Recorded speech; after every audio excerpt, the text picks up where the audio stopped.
Hey guys, today I'm going to make some Instant Pot potato salad. So let's apply some pressure. I have 7 russet potatoes here that I washed, and they're in the bottom of my Instant Pot. Now I'm going to add 2 cups of water.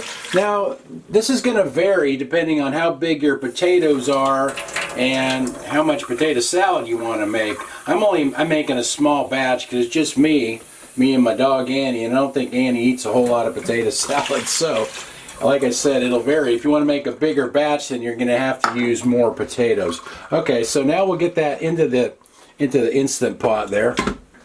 And we'll get the lid on there. I've been grilling a lot, so this makes a good side dish for that. And I put this on the pressure cook setting, and I'm going to cook it for 20 minutes.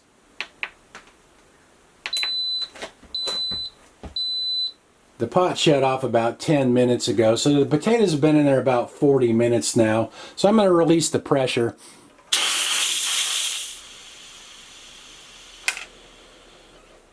Now I can get the lid off. I can't put the camera too close yet or it steams up my lens. These are nice and soft, but they're too hot to work with, so I'm going to put them on a plate, put them in the refrigerator for a bit, and let them cool down first. My potatoes cooled off for about 45 minutes or so, so they're easier to work with now. Now a lot of times you can just kind of peel the skin off like that, and what I used to do is just kind of crumble the potatoes up. I mean, you don't even have to cut them up. I just crumble them, and it's kind of rustic that way.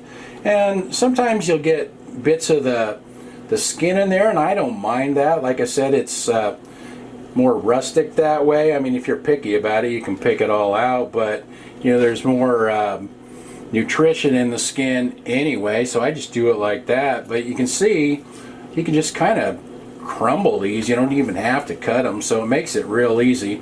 So I'm just going to do the rest of those, and then we'll season it up. Like I said, this is something that's a little different every time because it depends on how many potatoes you have and how big your potatoes are. So you have to just kind of add a little at a time and taste it and just kind of eyeball it. So this is sweet pickle relish. I like the tanginess of it. So we'll start with about that much. And then dill weed. So you get the sweet and then the dill, which I like the contrast of that. And then some onion powder. I didn't always used to add onion powder, but it's something that I started adding not long ago. Gives it a little more flavor. So we'll get a little bit of that in there as well. A little bit of pepper. Okay, a little of that. And then I just kind of mix it. Where it works best, you just mix it with your hands. And then I'm also going to add the mayonnaise. I usually use Best Foods. I'm on the West Coast. I'm in California. But sometimes Grocery Outlet will have Hellmann's. You don't see it too much around here, but that's what they add. So I think it's the same thing, actually. Okay, so that looks pretty good. As I turn it over, I kind of, keep adding to it. Add a little more dill on top there, and then what else? Oh, I'm going to add green onion at the end. I've tried different types of onion, but I like the green onion the most because it's the most mild. I have tried other types. Red onion can be a little strong and overpowering, so I like the green onion the best. So now I'll start adding some mayonnaise here as well. A couple spoonfuls of that. And I always just kind of taste this as I go along and kind of see what it needs. I'm going to add some salt as well, but I usually add the salt at the end because there's salt in the mayonnaise, so you don't want to over salt things or over add things because you can't take them back out. So I kind of get this all mixed together, and then we'll try it out. Oh, and I'll cut up the green onion as well.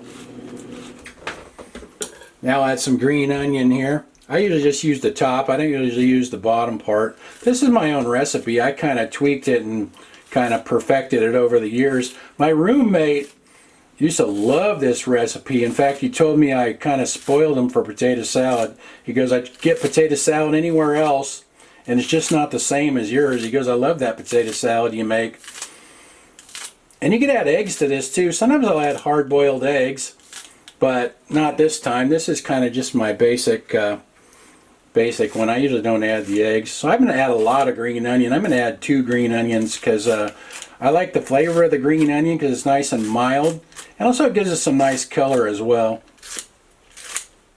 That looks about the way I want it. One other thing I'll add for flavor sometimes too is lemon pepper. That gives it a little more zest and a little more tangy flavor, but I didn't have any, so I left it out this time. And if you want more color, another thing I'll do sometimes is grate in a little carrot and then cut up a little red bell pepper. That'll kind of brighten it up a little bit, and it gives it a little bit of sweetness as well. So that's one other thing you can do. I only ended up using 4 of those potatoes because I used a small bowl. I didn't want to make a huge batch for me. So anyway, let's give it a taste. It needs to refrigerate though. It doesn't really get its full flavor until it sits in the fridge and everything kind of blends together. But we'll try a little bite here.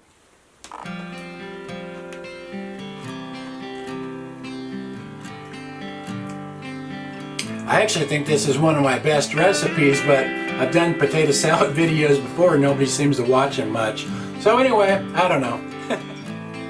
Guess we'll let Annie try it. I'll give her a bite with no onions. Everybody always tells me I'm going to kill my dog with the onions, but whatever. Well, she liked it. I don't know if she's thrilled, but she's looking for more.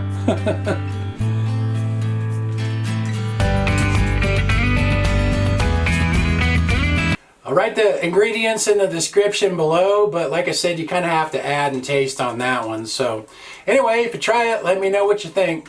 Unless you hate it, then maybe not. Thanks for watching. See you guys next time.